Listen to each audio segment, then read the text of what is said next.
Lee, not many would have predicted that result at the beginning of the weekend, but you were fully deserving of the 3 points today.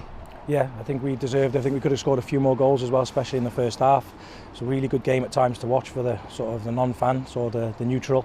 I just thought we were brilliant today. I thought in possession of the ball, they defended brilliantly, and we looked so dangerous going forward every time. I think we could have had a penalty as well, and I'll have to look back over the Harry Owen sort of red card. That's the sort of the blemish really on the performance, is that decision. Tony, your first defeat since the split and first goals conceded as well, but truth be told, you didn't deserve anything today. No, I thought we started okay. You know, the keepers made a few saves when it was 0-0, but in fairness, I thought Flint were excellent, and we went at the races today. Listen, the boys have been excellent for the first 4 games, and we would do a bad one, and you know we weren't ourselves today.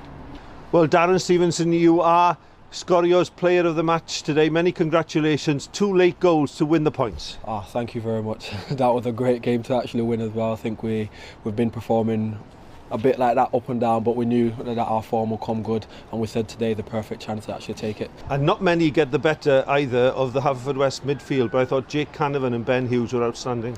Yeah, I think I always say it's Cody Shepherd's my favourite player in the Welsh Prem, and I think it annoys them too. And I said to him, you know, who's going to step up today to be our Cody Shepherd?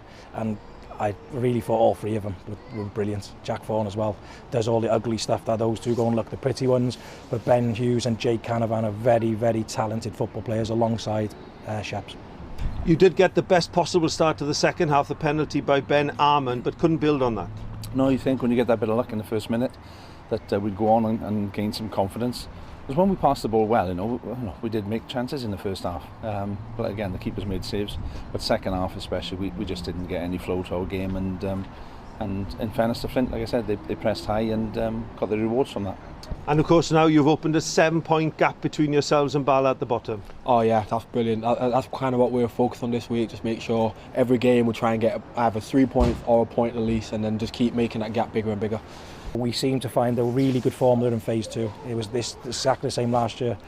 We found it again this year, and we've just got to keep going because we know, it can quickly turn around in terms of 2 losses so 3 losses, and people can overtake you. So we're still looking to create the gap below us, and then how that looks when we keep getting points or a point, we'll adjust to it as we go.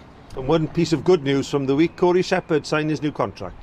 Yeah, that's from you asking the last time, see. Yeah.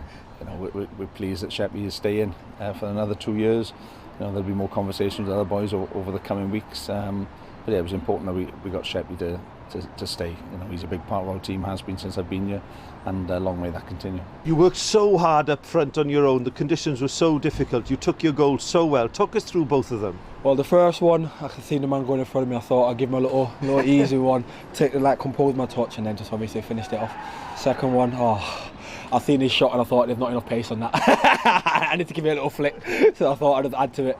And that's a wonderful number for you. You've scored 7 goals in the Welsh Premier League. Do you set yourself targets? Kind of. I think I'll try to aim for at least 10 this season, but we've got a few more games, so I can probably still reach there. You know, if you said we win 4 and lose 1 in the first 5, I certainly would have taken that at the start with 3 away games. So yeah, we dust ourselves down. It's not the end of the world. All runs come to an end, and we need to start another one now a week Friday against Met. But the bottom 6, it's going to go right to the wire. Every one of us can beat each other. You know, Cletley have had 2 draws in their 5 games and are playing really well. So we know how tough it will be against every team. So, you know, 1 game at a time, and we see where that brings us on April the 18th. And what a week to look forward to, Darren Stevenson and the Flint Town United players. A Welsh Cup semi-final next Saturday against Bangor City. What a spectacle that could be. Oh, it's going to be great. All the lads are looking forward to it, and all we're trying to do is make sure that we put our best foot forward and try and get to the next round. Great occasion for the club. Really pleased for the chairman and the fans. That first time in 72 years. And, you know, we set out early on in the season that how it could look. We didn't get into that top 6. But it still could end up being a really successful season. It just depends how you judge success. So we'll keep going, keep working hard. You know, money bags, they're Man City, I think. Got some good players, they're a good team. We've watched them 2 or 3 times already, me and Evo. Let's go and have a good game of football.